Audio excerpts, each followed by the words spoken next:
All right, team, now that we know the fundamentals of how to throw a punch, we're gonna work on throwing our punches. So the first punch we're gonna throw is our jab. So for those of you that are orthodox fighters like me, which means your left foot is in front, your jab is your left hand. For those unorthodox fighters or lefties, your right foot is in front, your jab is gonna be your right hand. For today, I'm gonna show you how to throw it with my left hand because that's mine.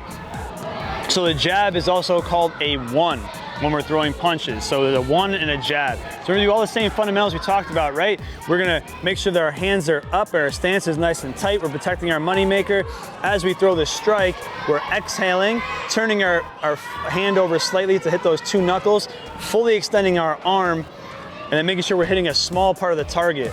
But we're gonna do it on the bag, so I'm gonna show you one more thing. So I want you to generate some power with your hip.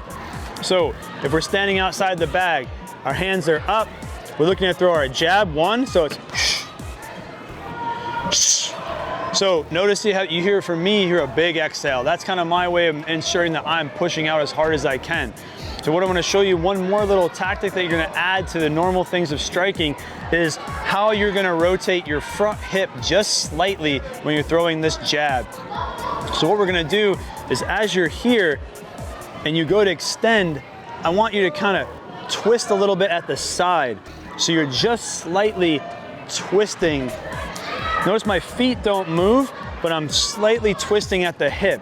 So this is gonna do a few things for me. It's gonna allow for me to release more energy from that crossbody tension in the muscles I have.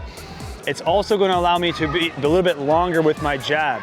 So if I just stop here, that's about as far as I can go with no hip movement. But if I move my hip, I'm able to get a few more inches, and sometimes that's all that matters for your opponent for spacing.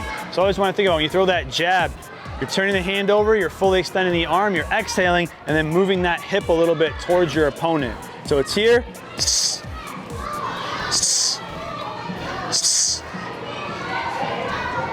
and that's how you throw an effective jab.